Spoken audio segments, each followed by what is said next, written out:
ಆತ್ಮೀಯ ಸಾಹಿತ್ಯಾಭಿಮಾನಿಗಳೇ, ನಾನು ನಿಮ್ಮ ಜೊತೆ ತುಂಬ ಅಗತ್ಯವಾಗಿ ಕೆಲವು ವಿಚಾರಗಳನ್ನ ಮಾತಾಡಬೇಕಾಗಿತ್ತು. ಅದಕ್ಕೋಸ್ಕರ ನಾನು ಈ ವಿಡಿಯೋನ ಮಾಡ್ತಾಯಿದ್ದೀನಿ. ಮೊನ್ನೆ ನೀವು ಸ್ಪಂದನ ಸಾಹಿತ್ಯ ಪರಿಷತ್ ಕಡೆಯಿಂದ ನಡೆದಂಥ ಕವಿಗೋಷ್ಠಿ ಕಾರ್ಯಕ್ರಮಕ್ಕೆ ಬಂದಿದ್ರಿ. ಅಂಥ ಕಾರ್ಯಕ್ರಮನ ಅರೇಂಜ್ ಮಾಡಬೇಕಂದ್ರೆ ತುಂಬ ಕಷ್ಟ ಇದೆ ಬಿಡಿ. ಅದರಲ್ಲಿ ಸಂಘಟಕರು ಸತೀಶ್ ಜವರೇಗೌಡರಿಗೆ ತುಂಬ ಅಭಿನಂದನೆ ಸಲ್ಲಿಸಬೇಕು. ನಿಮ್ಮಂಥ ಕವಿಗಳಿಗೆ ಕವಿಗೋಷ್ಠಿಯಲ್ಲಿ ಭಾಗವಹಿಸೋದಕ್ಕೆ, ಕವನ ವಾಚನ ಮಾಡೋದಕ್ಕೆ ಅವಕಾಶ ಕೊಟ್ಟಿದ್ದು, ಅಷ್ಟೊಂದು ಅತಿಥಿಗಳನ್ನ ಅವರು ಕರೆಸಿದ್ದು ತುಂಬ ಅಪರೂಪದ ವಿಚಾರ. ಆ ಸಂಘಟನೆ ಮಾಡೋದು ತುಂಬ ಕಷ್ಟ. ಅದಕ್ಕೆ ಬೆಲೆ ಕೊಟ್ಟು ತುಂಬ ದೂರದಿಂದ ಬಂದು ಕವನ ವಾಚನ ಮಾಡಿ ತಾವು ಸಹ ಅದನ್ನು ಉಳಿಸ್ಕೊಂಡಿದ್ದೀರಿ. ತುಂಬ ಸಂತೋಷ ಆಯಿತು. ಆದರೆ ನನಗೆ ಅಲ್ಲಿ ಒಂದು ನೋವು ಕಾಡ್ತು. ಏನು ಅಂತಂದರೆ, ಅಲ್ಲಿ ಎಷ್ಟೊಂದು ಒಳ್ಳೊಳ್ಳೆ ಕವಿಗಳು ಬಂದಿದ್ದರು. ತುಂಬ ಕ್ರಿಯೇಟಿವಿಟಿ ಮೈಂಡ್ ಇತ್ತು. ತುಂಬ ಒಳ್ಳೆಯ ಕವನಗಳನ್ನು ರಚನೆ ಮಾಡ್ತಕ್ಕಂಥವ್ರಿದ್ದರು.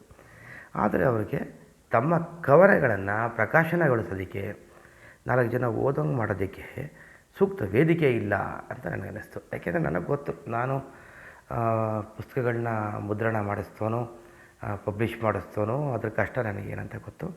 ಮೊದಲನೇ ಸಲ ನಾನು ಜಂಬೋ ಐಲ್ಯಾಂಡ್ ಪುಸ್ತಕನ, ಕಾದಂಬರಿಯನ್ನು 350 ಪುಟಗಳಿಗಿಂತ ಹೆಚ್ಚು ದೊಡ್ಡ ಕಾದಂಬರಿ, ಅದನ್ನು ಪ್ರಿಂಟ್ ಹಾಕಿಸಿದಾಗ ಒಬ್ಬರು ಪ್ರಕಾಶಕರು, ಹೆಸರೇಳಬಾರ್ದು ಇದನ್ನೆಲ್ಲ, ನನ್ನ ಹತ್ರ 20,000 ರೂಪಾಯಿ ದುಡ್ಡು ಈಸ್ಕೊಂಡು ನನಗೆ ಬರೀ 10 ಪುಸ್ತಕಗಳನ್ನ ಮಾತ್ರ ಕೊಟ್ಟು, ಉಳ್ಕೊಂಡಿದ್ದೆಲ್ಲ ಮಾರಿಕೊಂಡು ಬರೀ 14,000 ಸಾವಿರ ಕೊಟ್ಟರು. ನನಗೆ ಹೆಚ್ಚು ಕಡಿಮೆ 10.5 ಲಕ್ಷ ದುಡ್ಡು ಬರಬೇಕಾಗಿತ್ತು. ಅದರಲ್ಲಿ ನನ್ನ ಪ್ರಕಾರ 10.5 ಲಕ್ಷ ದುಡ್ಡು ಬರಬೇಕಿತ್ತು. ಅದು ಬರಲಿಲ್ಲ. ಜೊತೆಗೆ ಅದಾದಮೇಲೆ 2 ಪುಸ್ತಕನ ಮತ್ತೆ ನಾನು ನನ್ನ ಸ್ವಂತ ಖರ್ಚಲ್ಲೇ ಪ್ರಿಂಟ್ ಮಾಡಿಸ್ದೆ. ಒಂದು ಕಾಮಾಟಿಪುರ, ಮತ್ತೊಂದು ಶಾಂಡ್ರಿ ಭಾಗ 1 ಅಂತ. ಆಮೇಲೆ ನನಗೇನೋ ಒಂದಷ್ಟು ನಾನು ಆರ್ಥಿಕವಾಗಿ ಸಶಕ್ತ ಅಂತ ಹೇಳ್ತಾ ಇಲ್ಲ, ಆದರೆ ಸ್ವಲ್ಪ ಆರ್ಥಿಕವಾಗಿ ಸಾಲ ಮಾಡೋಂಥ ಸರಣಾದರೂ ಮಾಡಿ ನಾನು ಪ್ರಿಂಟ್ ಹಾಕಿಸ್ದೆ, ಅಥವಾ ಒಂದಷ್ಟು ಏನೋ ಸಪೋರ್ಟ್ಸ್ ನನಗೆ ಸಿಕ್ತು ಅಂತ ಹೇಳ್ಕೊಳ್ಳೋಣ. ಆದರೆ ನಾನು ನಿಜವಾಗಿ ಇವತ್ತು ಸಾಹಿತಿ ಆಗೋದಕ್ಕೆ ನಿಜವಾಗಿ ಮೇಯ್ನ್ ಸತ್ಯವಾದ ಕಾರಣ ಏನಂದರೆ ಪ್ರತಿಲಿಪಿ. ನಾನೊಬ್ಬ ಪ್ರತಿಲಿಪಿ ಸಾಹಿತಿ ಅಂತ ಹೇಳ್ಕೊಳ್ಳೋದಕ್ಕೆ ತುಂಬ ಹೆಮ್ಮೆ ಪಡ್ತೇನೆ. ಪ್ರತಿಲಿಪಿ ಅಂದರೆ ಏನು ನಿಮಗೆ ಗೊತ್ತಿರ್ಬೋದು. ಎಷ್ಟೋ ಈಗಾಗಲೇ ಪ್ರತಿಲಿಪಿ ಬಗ್ಗೆ ಪರಿಚಯ ಇರ್ತಕ್ಕಂಥವರು ಅಥವಾ ಪ್ರತಿಲಿಪಿಯಲ್ಲಿ ಬರಿತಾ ಇರ್ತಕ್ಕಂಥವರು ನನ್ನ ಈ ಮಾತುಗಳ ಅವಶ್ಯಕತೆ ಇಲ್ಲ ಅಂತ ಅನ್ಕೋತೀನಿ. ಈ ಪ್ರತಿಲಿಪಿ ಪರಿಚಯ ಇಲ್ಲದೆ ಇರೋರು, ಅಥವಾ ಪರಿಚಯ ಇದ್ದು ಅದರಲ್ಲಿ ತಮ್ಮನ್ನು ತೊಡಗಿಸ್ಕೊಳಕ್ಕೆ ಆಗದೇ ಇರತಕ್ಕಂಥವ್ರಿಗೆ ಈ ವಿಡಿಯೋ ತುಂಬ ಅಗತ್ಯವಾಗಿ ಬೇಕಾಗ್ತದೆ ಅಂತ ನಾನು ಅಂದ್ಕೊಂಡಿದ್ದೀನಿ. ಅದಕ್ಕೆ ಸೂಕ್ತ ಸಹಕಾರವನ್ನು ಸಹ ನಾನು ನೀಡೋದಕ್ಕೆ ಸಿದ್ಧನಾಗಿದ್ದೀನಿ. ಪ್ರತಿಲಿಪಿ ಅಂತಕ್ಕಂಥದ್ದು 2016ನೇ ಇಸ್ವಿನಲ್ಲಿ ಒಂದು ವೆಬ್ಸೈಟ್ ಆಗಿ ಬಿಡುಗಡೆ ಆಯಿತು. ನನಗೆ ಪರಿಚಯ ಆಗಿದೆ 2018ರಲ್ಲಿ. ಅಲ್ಲಿವರೆಗೆ ನಾನು ಚಿಕ್ಕ ಪುಟ್ಟ ಕವಿತೆಗಳನ್ನ, ಕತೆಗಳನ್ನ ಒಂದಷ್ಟು ಪತ್ರಿಕೆಗಳಲ್ಲಿ ನಾನು ಹಾಕಿಸ್ತಾ ಇದ್ದೆ. ಅದು ಹೆಂಗೋ ಬರ್ತಿತ್ತು, ಒಂದಷ್ಟು ಜನ ನೋಡ್ತಿದ್ರು. ಅದರಲ್ಲಿ ನನಗೇನು ಯಾವುದೇ ಆದಾಯ, ರಾಯಲ್ಟಿ ಅಥವಾ ಏನಿಲ್ಲ, ಏನು ಸಿಗಲಿಲ್ಲ. ಏನೋ ಹೋಗಲಿ ಬಿಡಿ, ಅದು ಮುಗೀತು ಅಂತ ಕವಿ ಮನಸ್ಸು ನನ್ನ ಮನಸ್ಸಲ್ಲಿ ಉಳ್ಕೋತು. ನಾನು ಪದೇ ಸಾಹಿತ್ಯವನ್ನು ಓದೋದನ್ನು ಮಾತ್ರ ಬಿಡಲಿಲ್ಲ. ಆದರೆ ಬರೀತಕ್ಕಂಥ ಆಸಕ್ತಿ ಕಡಿಮೆ ಆಯಿತೇ ಹೊರತು, ಸೂಕ್ತ ವೇದಿಕೆ ಇಲ್ಲದೆ ಇರತಕ್ಕಂಥ ಕಾರಣಕ್ಕೆ ನನಗೆ ಬರೀತಕ್ಕಂಥ ಆಸಕ್ತಿ ಕಡಿಮೆ ಆಯಿತೇ ಹೊರತು ನಾನು ಓದತಕ್ಕಂಥದ್ದನ್ನು ನಿಲ್ಲಿಸಲಿಲ್ಲ. ನನ್ನ ಹತ್ರ ಈಗಲೂ 3,500ಕ್ಕಿಂತ ಹೆಚ್ಚು ಪುಸ್ತಕಗಳನ್ನು ಹೆಚ್ಚಾಗಿ ನಾನು ಸಪ್ನ ಬುಕ್ ಹೌಸಲ್ಲಿ ಕೊಂಡ್ಕೊಂಡಿದ್ದೀನಿ. ಆಮೇಲೆ ನನಗೆ ಗ್ರಂಥಾಲಯಕ್ಕೆ ಹೋಗಿ ಎರವಲು ಪುಸ್ತಕಗಳನ್ನ ತಗೊಂಡು ಓದೋದಕ್ಕೆ ನನಗೆ ಇಷ್ಟ ಇಲ್ಲ. ಯಾಕೆ ಅಂತಂದರೆ, ಗ್ರಂಥಾಲಯಕ್ಕೆ ಹೋಗ್ತೀನಿ, ಯಾವ ಪುಸ್ತಕ ಬಂದಿದೆ ನೋಡ್ತೀನಿ, ನನ್ನ ಸ್ವಂತ ಪುಸ್ತಕನೇ ಕೊಂಡ್ಕೊಳ್ಳೋದು. ಏಕೆಂದರೆ ನಿಮಗೆ ಇನ್ನೂ ಗೊತ್ತಿಲ್ಲ, ಕನ್ನಡದಲ್ಲಿ ಓದುಗರ ಸಂಖ್ಯೆ ತುಂಬ ಕಡಿಮೆ ಅಂತ ನಾನು ಅಂದ್ಕೊಂಡಿದ್ದೀನಿ. ಪ್ರತಿಲಿಪಿಯನ್ನು ಆಧಾರವಾಗಿ ಇಟ್ಟುಕೊಂಡ್ರೆ ನನಗೆ ಕನ್ನಡದಲ್ಲಿ ಕಡಿಮೆ, ಹೆಚ್ಚು ಕಡಿಮೆ 4ನೇ ಸ್ಥಾನ ಕನ್ನಡ, 1ನೇ ಸ್ಥಾನ ಮಲಯಾಳಂ. ಇಂಗ್ಲೀಷ್, ಹಿಂದಿಗಿಂತನೂ ಪ್ರತಿಲಿಪಿನಲ್ಲಿ ಮಲಯಾಳಂ. ಈ ಪ್ರತಿಲಿಪಿ ಬಗ್ಗೆ ಒಂದಷ್ಟು ಪರಿಚಯ ಹೇಳ್ತೀನಿ. ಪ್ರತಿಲಿಪಿ ಅಂತಕ್ಕಂಥದ್ದು ಮೊದಲು ವೆಬ್ಸೈಟ್ ಆಗಿತ್ತು, ಆಮೇಲೆ ಆ್ಯಪ್ ಆಯಿತು. 2016ನೇ ಇಸ್ವಿಲಿ ವೆಬ್ಸೈಟ್ ಆಗಿತ್ತು, 2018ನೇ ಇಸ್ವಿನಲ್ಲಿ ಅದೊಂದು ಆ್ಯಪ್ ಆಯಿತು. ನನಗೆ 2018ನೇ ಇಸ್ವಿನಲ್ಲಿ ಅದು ಪರಿಚಯ ಆದ್ರೂ ನಾನು ಬರೀ ಪ್ರತಿಲಿಪಿನಲ್ಲಿ ಬರ್ತಕ್ಕಂಥ ಕತೆ, ಕಾದಂಬರಿಗಳನ್ನ ಓದ್ತಾ ಇದ್ದೆ. ಆಗ ಬರೀತಕ್ಕಂಥವ್ರಿಗೆ ಯಾವುದೇ ಸಂಭಾವನೆಯಾಗಲಿ ಇನ್ನೊಂದಾಗಿ ಸಿಗ್ತಾ ಇರಲಿಲ್ಲ. ಮುಂದೆ 2018 ಆದಮೇಲೆ 19ರಿಂದ 21ರವರೆಗೆ ನಾನು ಒಂದಷ್ಟು ಸಣ್ಣ ಪುಟ್ಟ ಒಂದಷ್ಟು ಕತೆ ಗಳನ್ನ ಬರೆದು ಒಂದು ಕಾದಂಬರಿ 4 ಅಧ್ಯಾಯನ ಮಾತ್ರ ಬರೆದು ಹೆಚ್ಚು ಕಡಿಮೆ 1.5 ವರ್ಷ ಪ್ರತಿಲಿಪಿಯಿಂದ ದೂರ ಇದ್ದೆ. ಆ್ಯಪ್ ನನ್ನ ಮೊಬೈಲ್ನಲ್ಲಿ ಇತ್ತು, ಆದರೆ ನಾನು ದೂರ ಇದ್ದೆ, ನಾನು ಏನನ್ನೂ ಬರಿತಾ ಇರಲಿಲ್ಲ. ಇದ್ದಕ್ಕಿದ್ದಂಗೆ 2021 ಇಸ್ವಿನಲ್ಲಿ ನನಗೊಂದು ಮೆಸೇಜ್ ಬಂತು, ಇಮೇಲ್ ಬಂತು. ಏನಂದರೆ, ನಿಮಗೆ 10,500 ರೂಪಾಯಿ ಸಂಭಾವನೆ ಬಂದಿದೆ, ರಾಯಲ್ಟಿ ಬಂದಿದೆ, ಪ್ರತಿಲಿಪಿಲಿ ತಗೊಳ್ಳಿ ಅಂತ. ನಾನು ಇದೇನಪ್ಪ ಇದು ಬಂತಲ್ಲ ಅಂಥೇಳಿ ನಾನು ಹಂಗೆ ಮಾಡಿ ಕೊನೆಗೆ ಕನ್ನಡ, ಅದು ಪ್ರತಿಲಿಪಿ 26 ಭಾಷೆಲಿರೋದು, ಅದರಲ್ಲಿ ನಾನು ಬರೆಯೋದು ಕನ್ನಡದ ವ್ಯವಸ್ಥಾಪಕರು ಅಕ್ಷಯ್ ಬಾಳಗೆರೆ ಅಂತ. ಅವ್ರ ನಂಬರ್ ಸಿಕ್ತು, ಅವ್ರ ನಂಬರ್ಗೆ ಕಾಲ್ ಮಾಡಿ ಕೇಳಿದೆ. ಅವರು ಅಪ್ಡೇಟ್ ಮಾಡ್ಕೊಳ್ಳಿ ಆ್ಯಪ್ನ ಅಂತ ಹೇಳಿದ್ರು. ಆಮೇಲೆ ಅಕೌಂಟ್ ನಂಬರ್ ಎಲ್ಲ ಹಾಕಿ ಅಂದರು. ನನಗೆ 10,500 ಬಂತು.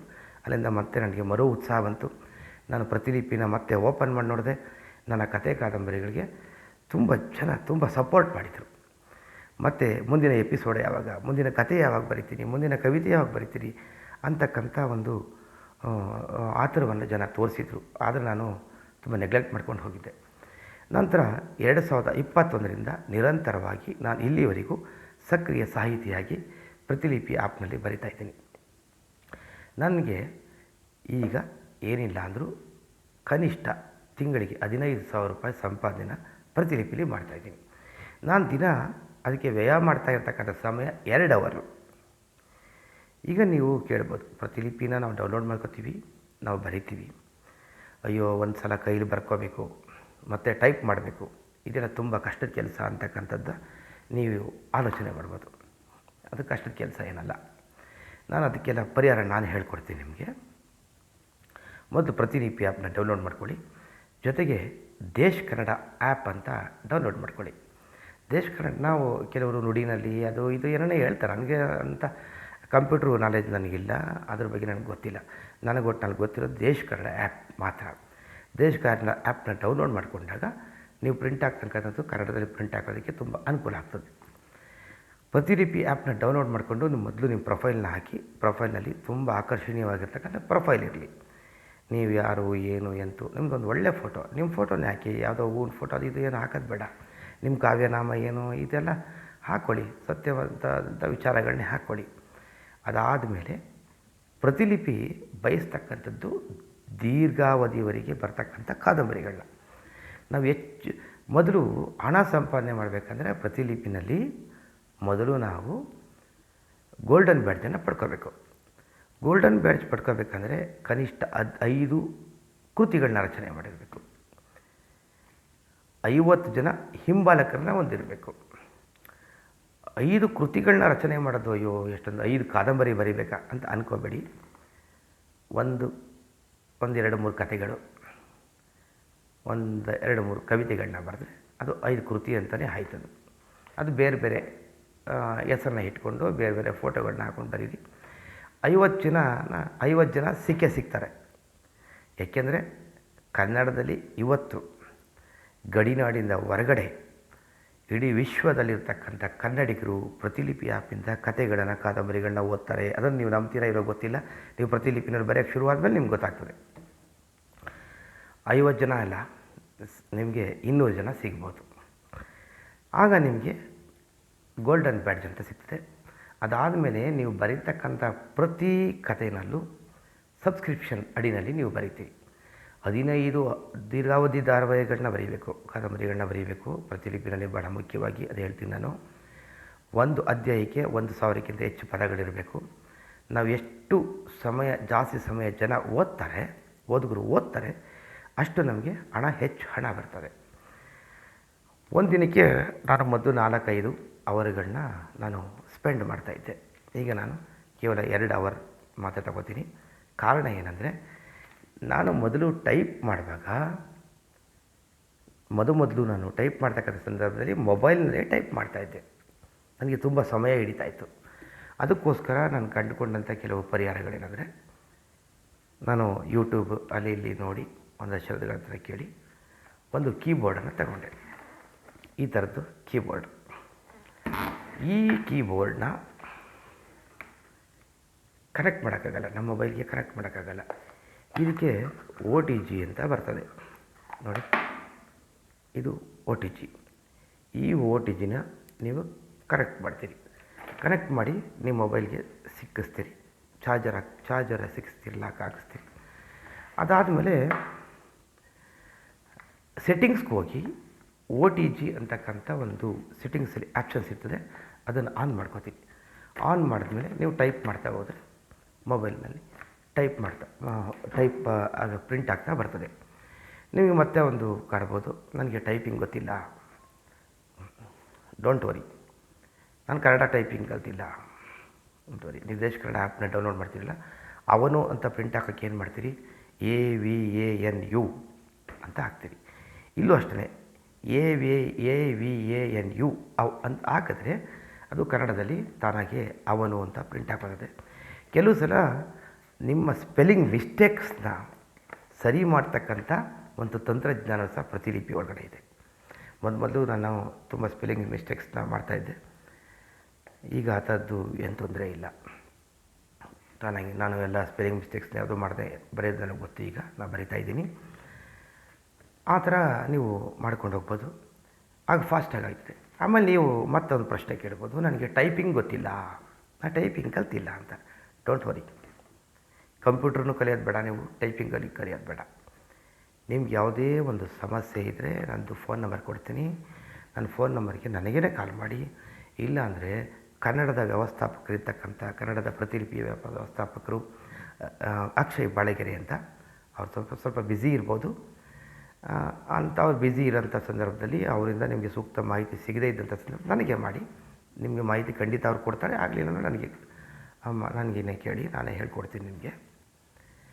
ನಂತರ ನೀವು 10 ಬೆರಳುಗಳನ್ನ ಉಪಯೋಗಿಸ್ಕೊಂಡು ಟೈಪ್ ಮಾಡೋಕ್ಕೆ ನಿಮ್ಗೆ ಗೊತ್ತಾಗಿಲ್ಲ ಅಂದರೆ 5 ಬೆರಳಿನಲ್ಲೇ ಟೈಪ್ 2 ಬೆರಳುಗಳನ್ನ ಯೂಸ್ ಮಾಡ್ಕೊಂಡು ಟೈಪ್ ಮಾಡ್ಬೋದು. ಈ ಥರ ನೀವು ಹೋಯ್ತಾ ಹಿಂಗೆ ಮಾಡಿಕೊಂಡು ಹೋಗ್ಬೋದು. ನಿಮಗೆ ಅಲ್ಲೇ ಆಪ್ಷನ್ಸ್ ಎಲ್ಲ ಗೊತ್ತಿರ್ತದೆ. ನಿಮ್ಗೆ ಗೊತ್ತಾಗಿಲ್ಲ ಅಂದರೆ ಯೂಟ್ಯೂಬ್ನಲ್ಲಿ ಯಾವ ರೀತಿ ಟೈಪ್ ಮಾಡಬೇಕಂತ ಅದಕ್ಕೂ ಸಹ ಗೈಡ್ಲೈನ್ ಸಿಗ್ತದೆ. ಖಂಡಿತ ಮಾಡಿ. ಪ್ರತಿಲಿಪಿಗೆ ಪ್ರತಿಯೊಬ್ಬರು ಬನ್ನಿ. ಅದರಲ್ಲಿ ಹೆಸರು, ಓದುಗರು, ಕೀರ್ತಿ ಮತ್ತು ಹಣ ಇಷ್ಟನ್ನು ಸಂಪಾದನೆ ಮಾಡ್ಬೋದು. ಎಷ್ಟೋ ಜನ ವೃತ್ತಿಯನ್ನಾಗಿ ಮಾಡಿಕೊಂಡು ತಿಂಗಳಿಗೆ 50,000, 70,000, 90,000 ತಗೊಳ್ತಕ್ಕಂಥವ್ರು ಇದ್ದಾರೆ. ನಾನು 10ನೇ ರ್ಯಾಂಕಿಂಗಿಂದನೂ ಕಡಿಮೆ. ಮೊದಲು 6ನೇ ರ್ಯಾಂಕು, 4ನೇ ರ್ಯಾಂಕಲ್ಲಿದ್ದೆ.